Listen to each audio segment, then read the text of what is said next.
Guys, welcome sa Steel Philippines. So, gusto na namin i-introduce sa inyo sa ating market, yung ating new entry model sa ating HPC o high pressure cleaners. So, meron tayong dalawang klase na entry model, no? So, meron tayong RE95 and then meron tayong RE110. So, yung RE95 natin is ito yung mga tinatawag natin na cost conscious sa ating requirements. Ito naman yung ating 110. Ito yung mga occasional users natin sa mga highly requirements sa ating application. So, yung RE95 natin, so meron tayong itong features na meron tayong side cable hooks. So, after use natin ang ating makina, so pwede natin i-roll yung cable hooks para sa restoration. Meron tayong spring gun na quick access. So, ibig sabihin quick release po. So, easy to insert lang yan, no? So, ganun lang, twist, and then, okay, so, meron tayong, dalawang accessories dito na inclusion sa ating package, no? So, meron tayong rotary, and then, ang ating flashing. Okay, so meron tayong dito lagayan para hindi mawala yung ating mga attachment.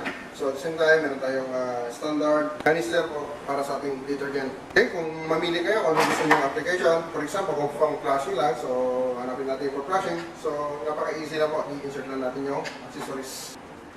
Napaka-simple lang. So, kung gusto natin palitan, for example, yung ating rotary nozzle yung gamitin.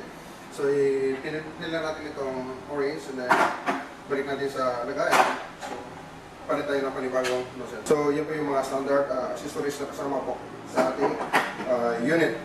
Meron naman tayong mga tinatawag na cleaning agents. So, for example,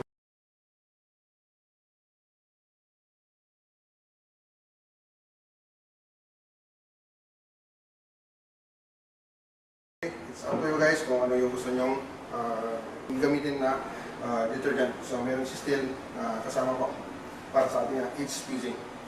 Okay guys, no, so sa ating high pressure cleaners, so na-introduce natin kanina yung ating 110 and then ang RE95 sa ating high pressure cleaners. So meron tayong mga accessories, no, regarding sa ating extension cord. Tinatawag natin ito na power cord 15 meters yan. So meron din tayong anti-glass back para doon sa water line.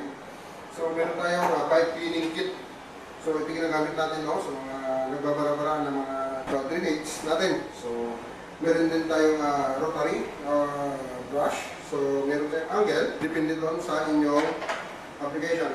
So, okay. So ito ay pwede natin gamitin sa ating wall o kaya sa ating kotse doon sa may rim, kaya panlinis na ating gulong. So meron din tayo dito na tinatawag na surface cleaner. So meron tayo dito makikita sa ilalim, no? So pag kumanta rin ang ating HPC, makikita natin may ikot ito. So dito naman may adjustment siya kung gaano kalakas yung pressure na ilalagay niya. So at the same time, pwede rin natin gamitin ito sa wall kasi meron siyang hamakan, no? So i-attach na natin yung handle ng RE. So pwede mo siya gamitin sa wall. Okay, ito naman yung extension natin, no? So naka-L-type siya. So ito yung ginagamit natin sa mga underneath ng ating kotse o kaya sa ibabaw ng kotse sa itaas. Okay, so meron din tayong tinatawag na cleaner. Okay, ito yung filter natin, ano? Para doon sa water line. So hindi natin masabi kung gaano kalinis yung ating tubig. So sa mga accessories natin, so kung may requirements kayo, kung meron yung sandblasting requirements, so meron tayong accessories para sa ating high pressure cleaners. So meron tayong pang foaming accessories. So meron din tayong accessories na tinatawag na suction hose. Pwede nyo sa ilagay sa canister na malaki o kaya container. So pwede na kayong gumamit ng ating high pressure cleaners. So meron naman din tayo dito sa ating kotse, no? So tinatawag natin na car kit o cleaning. Okay? So meron tayong tinatawag na brush. So, malabot yung brush natin, ano? And then, meron tayong squeegee para sa ating windshield. So, kasama dito, meron tayong dalawang nozzle. So, yung nozzle natin, ano? So, meron tayong L-type. So, kung hindi ka na yumuko, pwede na yung gamitin doon sa underneath natin at the same time doon sa ilalim, no? Sa may malapit sa gulong. So, ito yung tinatawag natin na pang flashing.